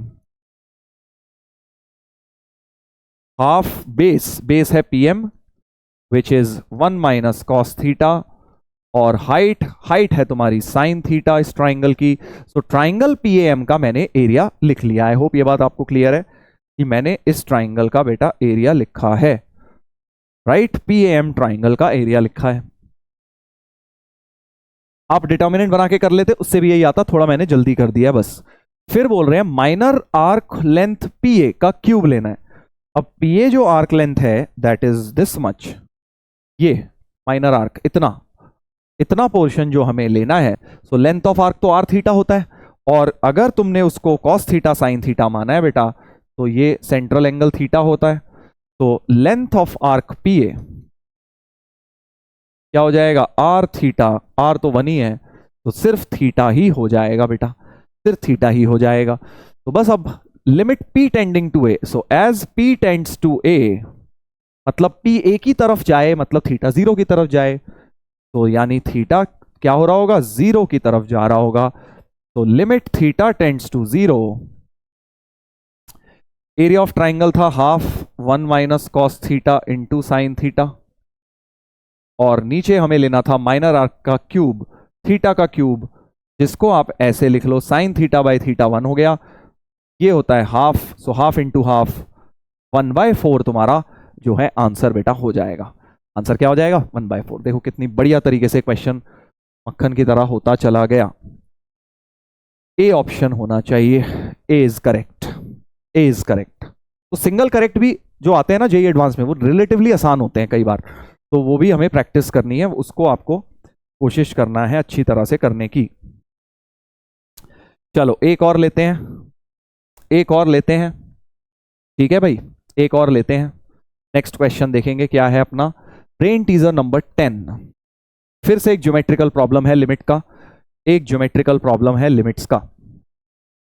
बड़ा खतरनाक सा क्वेश्चन दिख रहा है। PN be a sequence of points determined as in figure, मतलब P1 है यहाँ 90, फिर P2 है यहाँ 90, फिर P3 है यहाँ 90, P4 है यहाँ 90, फिर अगला यहाँ 90, समझ रहे हो ना, फिर ऐसे 90, ऐसे चलता जाएगी कहानी तुम्हारी, चलती जा रही है। पहले वाले में एंगल ये वाला तुम्हारा 90, फिर ये 90, फिर ये, और ये लेंथ्स भी तुम्हें दी हुई हैं। अच्छा, जो P1 P2 है वो 1 है, फिर वो 2 है, फिर 2 स्क्वायर है, 2 क्यूब है, इस तरह से वो लेंथ चलती जा रही हैं। ठीक है, समझ गए, समझ गए। Limit angle PN A PN + 1। अच्छा, तो A पॉइंट पे क्या एंगल सबटेंड हो रहा है आपको ये देखना है। बेसिकली पहले आपका A पॉइंट पे ये एंगल सबटेंड हो रहा है, P1 P2 ने ये किया है, फिर P2 P3 ने ये किया है, फिर P3 P4 ने ये किया है, फिर ये किया है, फिर ऐसे अगली जो आएगी ऐसे आएगी, तो इसने कुछ एंगल सबटेंड किया होगा, ये वाला P6 पॉइंट जब आ जाएगा, है ना, ऐसे चलती जाएगी कहानी, फिर तुम्हारी नेक्स्ट कहानी ऐसी चलती जाएगी। तो कह ये रहे हैं कि आपने को इन्फिनिटी पे बताना है कि क्या एंगल सबटेंड हुआ होगा उधर। ठीक है, जैसे मान लो अगर मैं इसकी बात करूं, जैसे देखो मैं इसको बोल देता हूं θ1 बोल देता हूं सपोज, तो θ1 क्या हुआ होगा, या इस वाले उससे पिछले वाले को बोलता हूं, θ1 जो है ये वाला √2 होगा, और इसकी पाइथागोरस लगाएंगे तो देखो AP2 होगा √2, और P3A हो जाएगा, AP3 हो जाएगा, पाइथागोरस लगाओगे तो √2 का स्क्वायर रूट ऑफ √2 का स्क्वायर 2 + 2 स्क्वायर हो जाएगा, मानते हो, AP3A हो जाएगा तुम्हारा। अब ऐसे ही बिल्कुल AP4 क्या हो जाएगा, जरा ध्यान से देखना, मैं बहुत प्यार से इसमें एक सीधे पैटर्न ऑब्जर्व कर लूंगा। तो AP4 में ये वाली हाइपोटेनस है, दिस स्क्वायर + दिस स्क्वायर, यानी AP3 का स्क्वायर + 4 स्क्वायर होगा, ए पी थ्री स्क्वायर अभी हमने देखा, सो ए पी फोर हो जाएगा, ए पी थ्री स्क्वायर है 2 + 2 स्क्वायर, अगले वाले ये 4 स्क्वायर और ऐड हो गया, सो ए पी फोर में इस तरह का आ रहा है। तो ए पी फाइव में अब क्या होगा, अब तुम खुद समझदार इंसान हो, बट पैटर्न अगर देखना है तो देख लो। ए पी फाइव में इस ट्राइंगल में पाइथागोरस लगा रहा हूं, तो root of A P four square plus 8 square, समझ गए हो भाई, समझ गए हो। तो ए पी फोर स्क्वायर यहां से आ जाएगा 2 + 2 square plus 4 square plus 8 square हो जाएगा। तो अगले वाले में अब तुम समझ गए, इसके साथ बस 16 स्क्वायर और आ जाएगा, है ना। तो इस तरह से पैटर्न अपना चलता जा रहा है बेटा, चलता जा रहा है, चलता जा रहा है पैटर्न। तो अब हमें बस ये देखना है इन्फिनिटी में जाके क्या होगा, इन्फिनिटी में जाके क्या होगा। तो देखो इसमें आ रहा है जो है, जब देखो पी एन प्लस वन वाले में लास्ट लेंथ ये है, तो जो लेंथ है ए पी फाइव वाले में, अब देखो, हाँ अब जरा ध्यान से सुनना, क्योंकि मैंने लेंथ तो निकाल ली, मुझे एक्चुअली थीटा निकालना है। तो हाइपोटेन्यूस निकालने की वजह क्या कारण है, क्योंकि अब मैं जैसे साइन थीटा वन बोलूं, तो साइन थीटा वन क्या हो जाएगा, 2/AP3 हो जाएगा, है ना। साइन थीटा टू क्या हो जाएगा, ये वाला एंगल थीटा टू है, तो 4 यानी 2 स्क्वायर अपॉन AP4, करेक्ट। ये हो जाएगा। और साइन थीटा थ्री ऐसे ही, ये वाला थीटा थ्री अगर, तो AP4/2 क्यूब हो जाएगा। एक मिनट, सॉरी, एक मिनट क्या लिख दिया मैंने, AP4 कहां से आ गया, हाँ 2 square, sorry 2 cube upon AP5 हो जाएगा। तो इस तरह से ये कहानी चलती जा रही है बेटा, इस तरह से कहानी चलती जा रही है। तो जो थर्ड एंगल है उसमें 2 क्यूब है, और लास्ट में 2 क्यूब का स्क्वायर ही आया है, 8 का स्क्वायर। तो अब सोचो लास्ट एंगल में क्या होगा, ये साइड लेंथ होगी, सो हमारा जो limit N tending to infinity वाला एंगल होगा, ठीक है, तो उसमें साइन थीटा जो होगा, उसमें न्यूमरेटर में तो आएगा 2 की पावर n-1, ध्यान से देखना, परपेंडिकुलर ये होगा उसका, और उसका हाइपोटेन्यूस में क्या होगा, यही पैटर्न बस कंटिन्यू चल जाएगा बेटा। So root of 2 + 2 square plus 2 square का स्क्वायर, 4 स्क्वायर था, फिर 2 क्यूब का स्क्वायर था। देखो इस वाले में क्या हो रहा था, 2 क्यूब के स्क्वायर तक आया था A5 में, तो जो ऊपर आ रहा है उसी पावर के होल स्क्वायर तक रुकना है अपने को। यहाँ 2 स्क्वायर है, तो AP4 में 2 स्क्वायर का स्क्वायर 4 स्क्वायर आया था। तो लास्ट टर्म में क्या होगा, 2 की पावर n-1 का होल स्क्वायर बेटा हो जाएगा, इस प्रकार का हमारा बन जाएगा,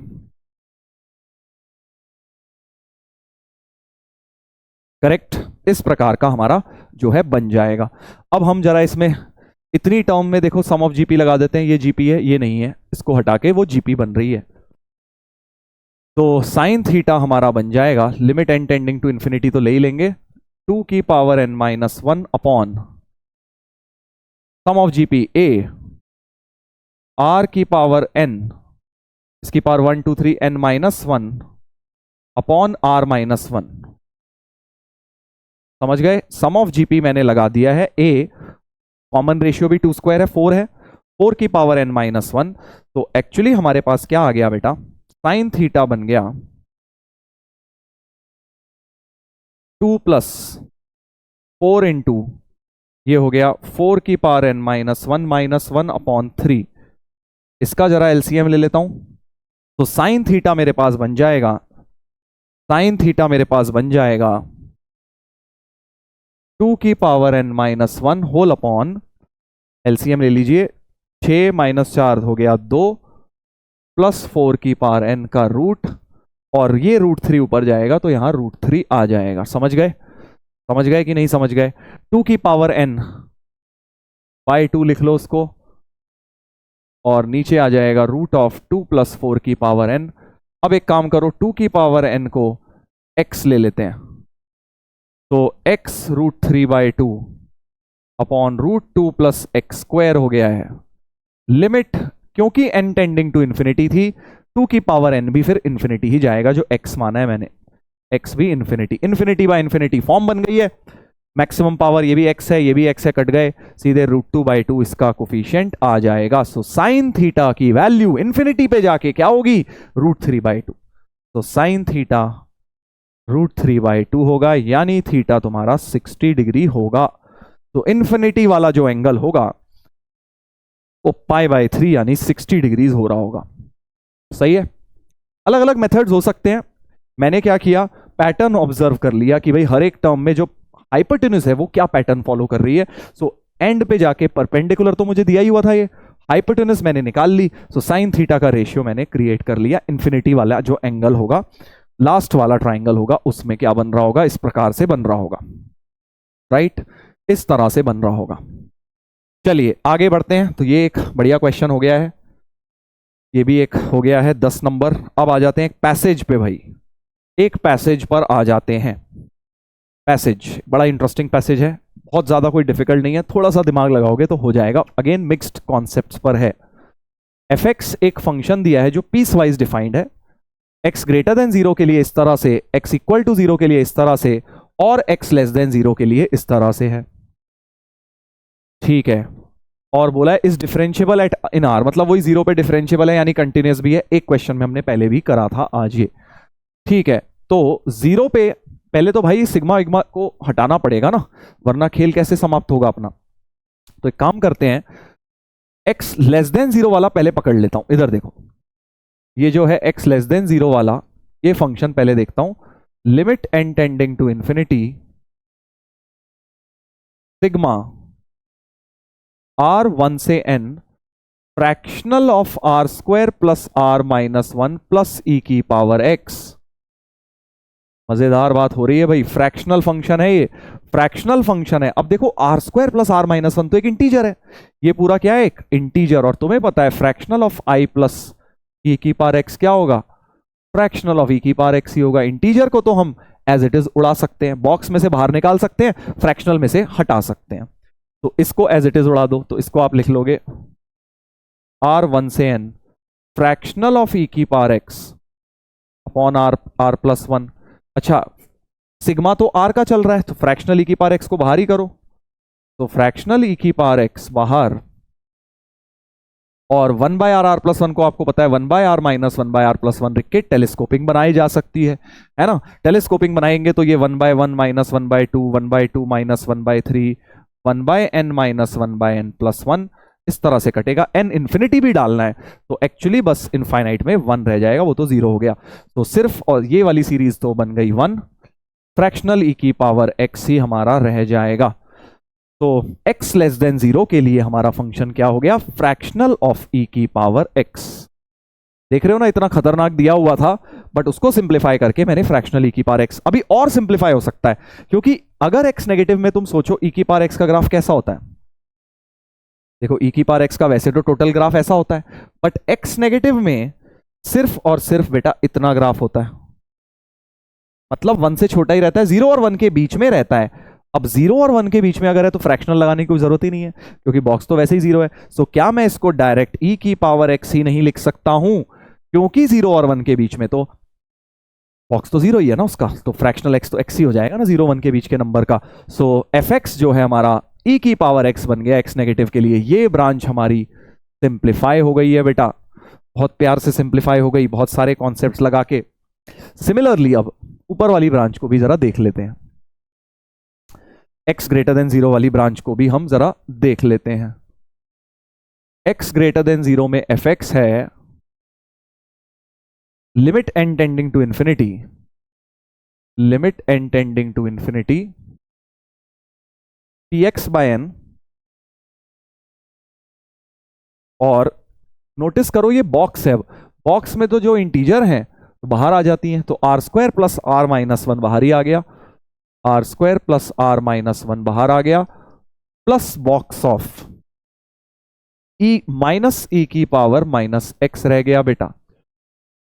नीचे क्या है, नीचे है वही r प्लस 1 ही है, r प्लस 1 ही है। अब जरा सोचो इसका बॉक्स क्या होगा, x तुम्हारा पॉजिटिव है, जैसे तुमने x नेगेटिव में ग्राफ बना के देखा, e की पावर x का फ्रैक्शनल x देखा सेम आ गया। अब जरा माइनस e की पावर माइनस x का बनाते हैं, देखो ये e की पावर x होता है, तो ये हो जाता है तुम्हारा e की पावर सॉरी माइनस e की पावर x। अब अगर x में भी माइनस लगाना है तो y के अबाउट इमेज ले लेते हैं, यानी तुम्हारी ऐसी कुछ ग्राफ बन जाएगी। ठीक है जी, तो ये किसका ग्राफ बन गया? माइनस e की पावर माइनस x का ग्राफ, ये ऐसे एसिम्प्टोटिक बनेगा। चलिए तो अब जरा देखते हैं, हमें चाहिए x पॉजिटिव के लिए, तो x पॉजिटिव के लिए ये वाला ग्राफ होगा बस, यानी जो है -1 से 0 के बीच में रहेगा, -1 से 0 के बीच में रहेगा x पॉजिटिव के लिए ये वाला फंक्शन माइनस e की पावर माइनस x। क्या रहेगा? -1 से 0 रहेगा बेटा, यानी इसका बॉक्स हमेशा क्या होगा? -1 हो जाएगा। सो ये चीज फिक्स हो गई, -1। मजा आया कि नहीं आया? -1 बेटा ये फिक्स हो गई है। अब देख लो, अब तो सिग्मा, अच्छा सिग्मा भी तो था, सिग्मा भी तो था भाई, R1 से n, R1 से n। सो हमारे पास हो गया px by n r square plus r, ये -1 -2 हो गया, नीचे r प्लस 1 है, अलग अलग कर लेते हैं बेटा दोनों को। तो px बाय n, ये तो सिग्मा 1 हो गया, -2 सिग्मा 1 अपॉन r प्लस 1 हो गया, राइट। सिग्मा 1 होता है n, so px by n, और ये हो जाएगा तुम्हारा, ये क्या हो जाएगा बेटा? ये हो जाएगा सिग्मा 1 हो गया n -2, और ये वाला तुम्हें पता है 1 -1 बाय n प्लस 1 बनता है।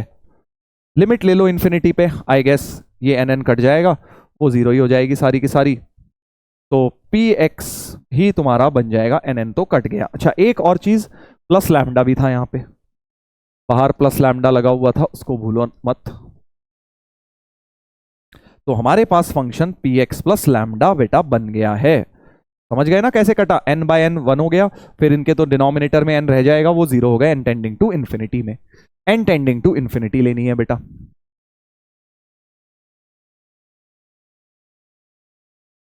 तो fx px प्लस लैम्डा आ गया। तो अब देख रहे हो कितना खतरनाक क्वेश्चन था, पूरा दुनिया भर का कैलकुलस लगा के अभी हम ये इन फंक्शंस को सिंप्लीफाई कर पाए हैं। तो अब मैं इस फंक्शन को सिंप्लीफाइड फॉर्म में लिख लेता हूं बेटा।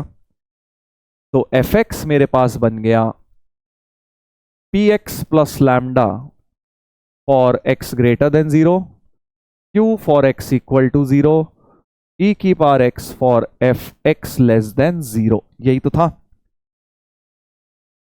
अब हमें बोला जा रहा है कि ये कंटिन्यूस एंड डिफरेंशियबल भी रखो। अब आएगा कंटिन्यूटी डिफरेंशियबिलिटी का, तो 0 पे लिमिट इक्वल करता हूं, 0 पे आएगा ऊपर से लैम्डा, इधर से आएगा q, और इधर आएगा e की पावर 0, यानी लैम्डा बराबर q बराबर 1 हो गया। कंटिन्यूटी हमने एट x इक्वल टू 0 रख दी। अब डिफरेंशियबिलिटी भी रख देता हूं, इसका डिफरेंशिएशन क्या होगा? p आएगा बस, px का तो p हो गया राइट हैंड डेरिवेटिव, और इसका हो गया e की पावर x ही सेम, x को 0 डालेंगे तो 1 ही। तो LHD इक्वल टू RHD रखने से मेरा p इक्वल टू 1 आ गया, मतलब लैम्डा पी क्यू तीनों 1 हो गए। सो फर्स्ट क्वेश्चन का आंसर जो पूछा है lambda plus P Q plus 1, तीनों का आंसर का सम 3 आ जाएगा बेटा, तीनों की वैल्यूज का सम 3 आ जाएगा।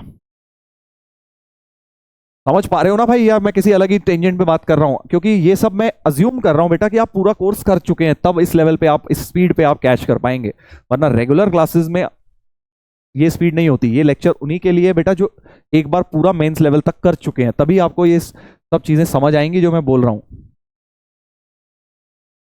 चलो अगला क्वेश्चन, अब इसी पैसेज का पार्ट देखते हैं। F dash L N two, F dash L N half, F dash of this. तो अब फंक्शन जो था, जरा एक बार फिर से लिख देता हूं, एफ एक्स था, पी एक्स प्लस लैम्डा था, वो तो 1 ही आए थे, तो P plus sorry X plus 1 for X greater than 0, 1 for X equal to 0, और e की power x for x less than 0। अब बोल रहे हैं डेरिवेटिव बताओ f डैश ln2। अब तुम्हें बस ये देखना है कौन सी ब्रांच को डिफरेंशिएट करें। देखो ln2 एक पॉजिटिव नंबर है 0.693, तो उसका डेरिवेटिव तो यहां से मिलेगा, उसका डेरिवेटिव x प्लस 1 का डेरिवेटिव तो 1 ही है, तो यानी इसका डेरिवेटिव तो 1 हो गया, ठीक है। But ln half is a negative value, ln half क्या है? माइनस ln2 है, मतलब माइनस, ये सारे इनफैक्ट नेगेटिव, ln3 बाय, क्योंकि 1 से छोटी वैल्यूज है ना, ln सारे नेगेटिव आएंगे बेटा, तो ये सारी वैल्यू नेगेटिव हैं, तो यहां से अब डिफरेंशिएशन करना है तो x नेगेटिव वाला फंक्शन यूज करोगे, यानी e की पावर x का डेरिवेटिव e की पावर x ही रहेगा, तो 1 प्लस e की पावर ln हाफ आएगा, ये e की पावर ln 3/2 स्क्वायर आएगा, e की पावर ln 5/2 क्यूब, तो 1 प्लस ये हो जाएगा हाफ 3/2 स्क्वायर 5/2 क्यूब 7/2 की पावर 4, यानी इतना पार्ट तो ये AGP बन जाएगा। 1 अलग कर लो, इस सीरीज को बेटा S लिख के सॉल्व कर लेते हैं, AGP बन गई है। इस सीरीज को सॉल्व कर लेता हूं, तो S हो जाएगा half plus 3/2 square plus 5/2 cube and so on. So S/2 करेंगे और एक टर्म खिसका के लिख देंगे,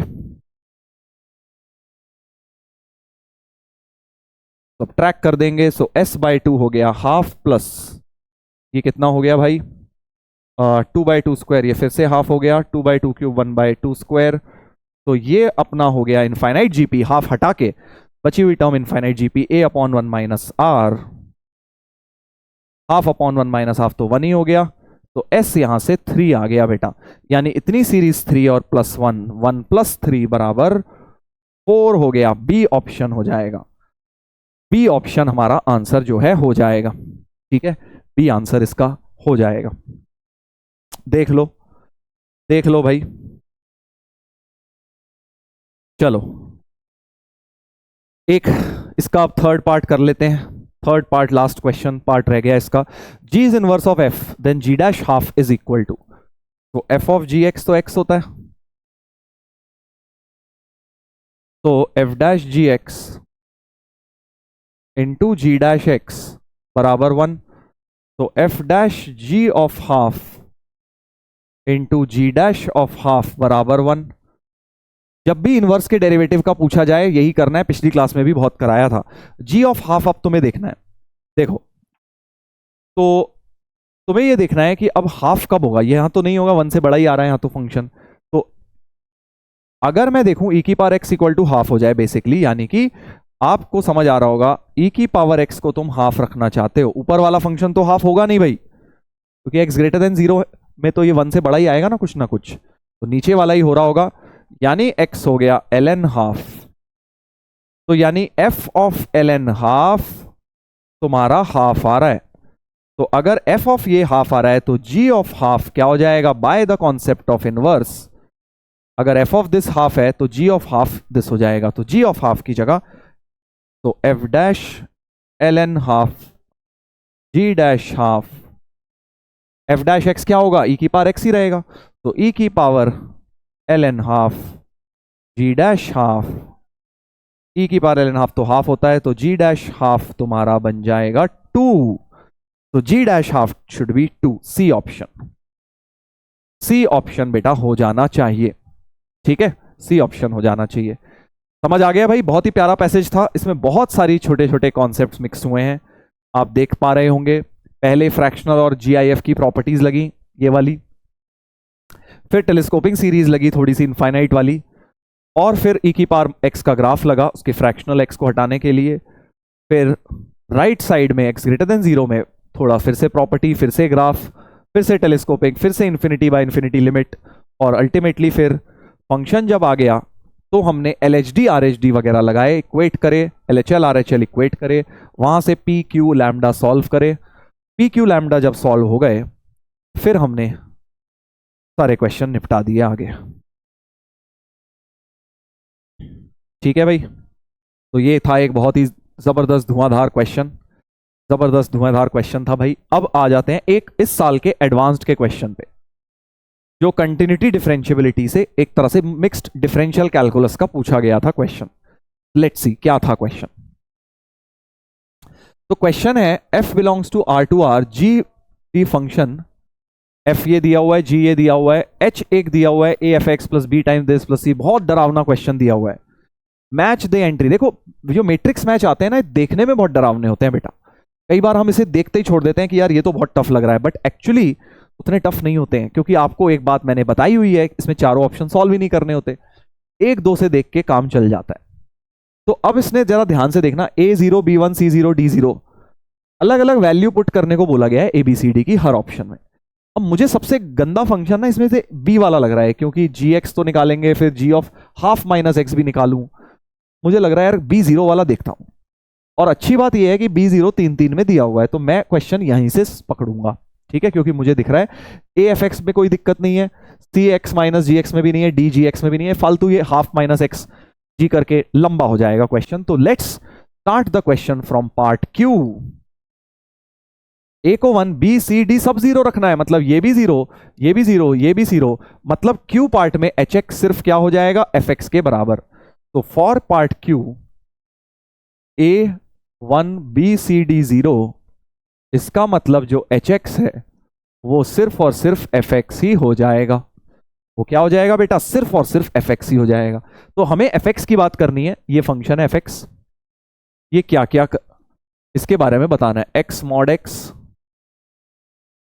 साइन 1/x, तो ऐसे लिख लेते हैं ना, X square sine 1/x for X greater than 0, और minus X square sine 1/x for X less than 0, और 0 for X equal to 0, right, correct. अच्छा, अब ये 1 1 तो हो ही नहीं सकता, क्योंकि वैसे ही हमें इवन फंक्शन दिख रहा है। देखो x को माइनस एक्स से रिप्लेस करोगे तो ये माइनस और ये इसका माइनस कट जाएगा, मॉड तो कंज्यूम कर ही लेगा। तो इवन फंक्शन है ये। इवन फंक्शन हमेशा क्या होता है, मेनी वन होता है, क्योंकि भैया एफ एक्स और एफ ऑफ माइनस एक्स की वैल्यू सेम आती है।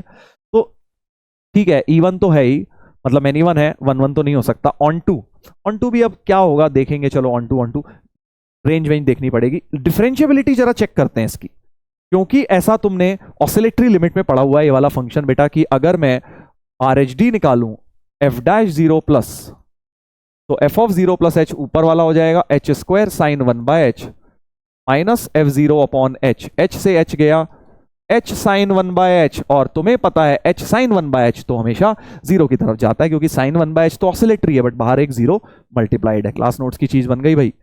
और similarly F dash 0 minus F of 0 minus H, तो अब तुम नीचे वाला फंक्शन यूज करोगे,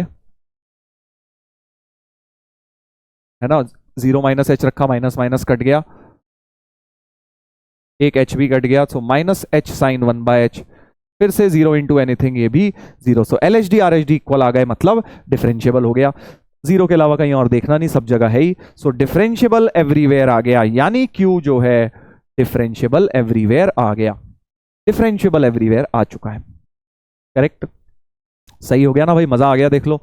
अब क्या करेंगे, अब ये देखेंगे कि भैया क्यू में 3 किस में आ रहा है। क्यू में 3 बस ए और सी में आ रहा है, बी और डी हमारे वैसे ही रिजेक्ट हो गए हैं बेटा। तुम्हें बताया है पूरा क्वेश्चन करना ही नहीं है, तुम बस ये देखो कि अब आर और एस में कौन सा फर्क है। देखो अब मुझे ऐसा लग रहा है सी वाला क्यों रखूं, सी बेकार है, डी रखता हूं मैं, डी टाइम्स जी एक्स, यानी मैं अब एस को सॉल्व करूंगा बेटा, क्योंकि एस में क्या है, ए बी सी 0 है, डी 1 है, बड़ा प्यारा सा जी एक्स फंक्शन बन जाएगा, है ना। देख रहे हो ना कितना खतरनाक क्वेश्चन को प्यार से सॉल्व कर रहा हूं मैं। तो फॉर द पार्ट एस, जब ए बी सी सब 0 है, डी 1 है, यानी एच एक्स इस बार क्या बन जाएगा, जी एक्स के बराबर बन जाएगा। जब ए बी सी को 0 डालोगे सिर्फ जी एक्स रह जाएगा। जी एक्स तो तुम्हारा वो रहा, जी एक्स तो बेचारे का ग्राफ ही बना डालो यार, क्या ही बचा है जी एक्स ग्राफ फंक्शन में। जी एक्स कह रहा है कि मैं 0 से हाफ के बीच में, 0 पे 1 हो रहा हूं, हाफ पे 0 हो रहा हूं, इसके बीच में तो ये हूं, बाकी सब में 0 हूं, मतलब आगे भी 0 इसके और इसके पीछे भी 0 हूं, ठीक है। तो 1 1 तो नहीं है, बहुत सारी वैल्यूज पे 0 है, 1 1 नहीं है, ऑन टू भी नहीं है क्योंकि कोडोमेन तो ऑल रियल थी, रेंज तो इसकी बहुत छोटी सी है। एच इज डिफरेंशियबल, वो भी गलत क्योंकि डिसकंटिन्यूस है यहाँ पे, यहाँ भी नॉन डिफरेंशियबल है, ये भी गलत। Range of H is close 0 से 1, ये सही लग रहा है क्योंकि रेंज मतलब y की वैल्यू या तो यहाँ 0 आ रही है या ये 0 से 1 के बीच में रह रही है। सो रेंज इज क्लोज 0 से 1, दिस सीम्स करेक्ट। तो S matches with 4, S matches with 4, इसका मतलब C ऑप्शन हमारा फिक्स हो गया है, S4 और Q3 की वजह से ही हमने 2 ऑप्शन सॉल्व करके बेटा पूरा क्वेश्चन आंसर निकाल दिया है, C ऑप्शन होगा। चेक करें, चेक कर लेते हैं, C ऑप्शन बिल्कुल हमारा सही हो गया है, राइट, C हमारा बिल्कुल सही हो गया। तो ऐसे करना था ये क्वेश्चन।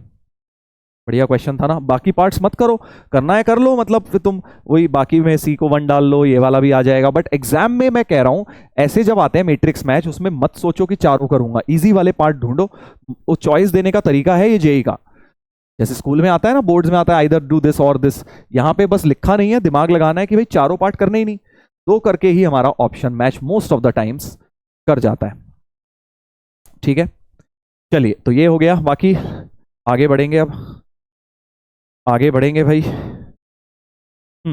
एक ये क्वेश्चन और है, brain teaser number 15, last question है आज का। एक बीच में रह गया था, वो मैं आपको होमवर्क के लिए दे रहा हूं, वो आप ट्राई कर लीजिएगा। ये वाला मैं करा देता हूं, इसमें एक अच्छा लॉजिक है, ये वाला आप घर पे ट्राई करना, बड़ा प्यारा क्वेश्चन है। इसमें टेलीस्कोपिंग सीरीज लगेगी,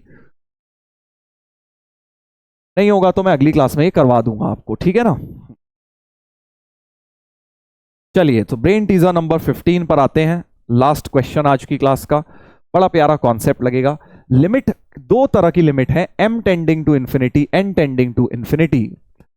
अच्छा ठीक है, m टेंडिंग टू इंफिनिटी और n टेंडिंग टू इंफिनिटी। एक चीज लिखनी चाहिए, m and n both are integers, ये भी लिखना चाहिए। देखो m n तो होगा n फैक्टोरियल डिफाइंड तभी होगा, m में भी लिखना चाहिए इंफिनिटी में जाके वो एक इंटीजर है बेटा, ठीक है, ये लिखना चाहिए क्वेश्चन में। अब बोला गया है fx की वैल्यू सिंप्लीफाई करके बतानी है।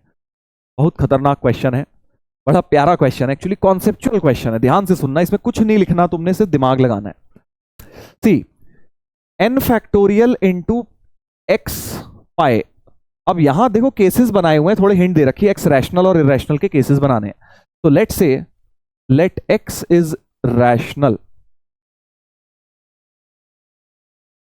ठीक है जी, x क्या मान लिया मैंने, एक rational number p by Q form का मान लिया। लेट से x is of the form p by Q. तो जो x p बाई क्यू अगर होगा तो जो फंक्शन होगा हमारा वो बन जाएगा limit m tending to infinity, limit n tending to infinity 1 plus, अच्छा फ्रैक्शनल गिवन नहीं है तो ये फ्रैक्शनल नहीं है, ठीक है ना, 1 plus cos 2m n factorial pi into p by Q.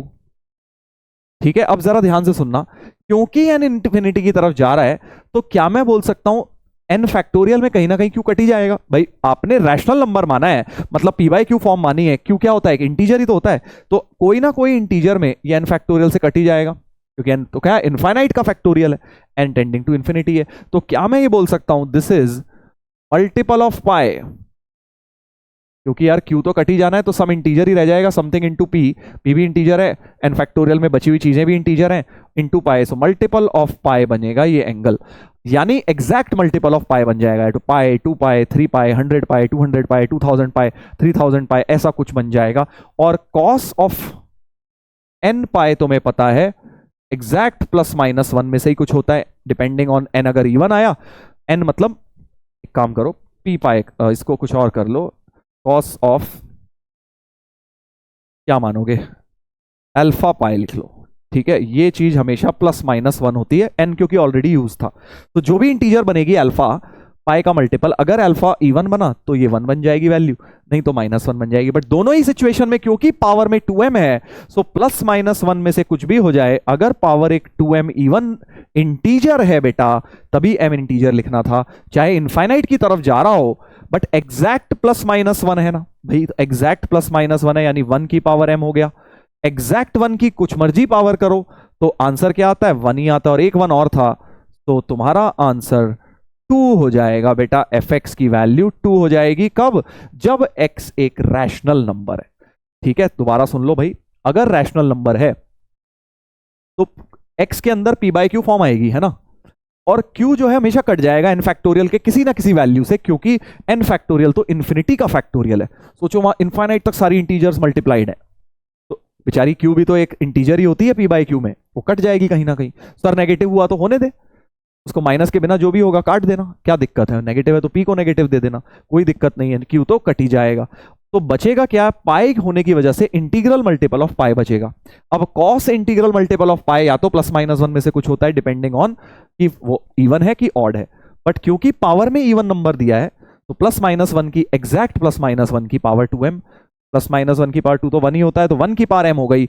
अब ये मत सोच लेना ये 1 की पावर इंफिनिटी है, एग्जैक्ट 1 है, तो एग्जैक्ट 1 प्लस 1 तुम्हारा एग्जैक्ट 2 हो गया है बेटा। यानी अगर रैशनल है तो fx2 आएगा, अगर रैशनल है तो fx2 आएगा। अब एक सेकंड केस ले लेते हैं,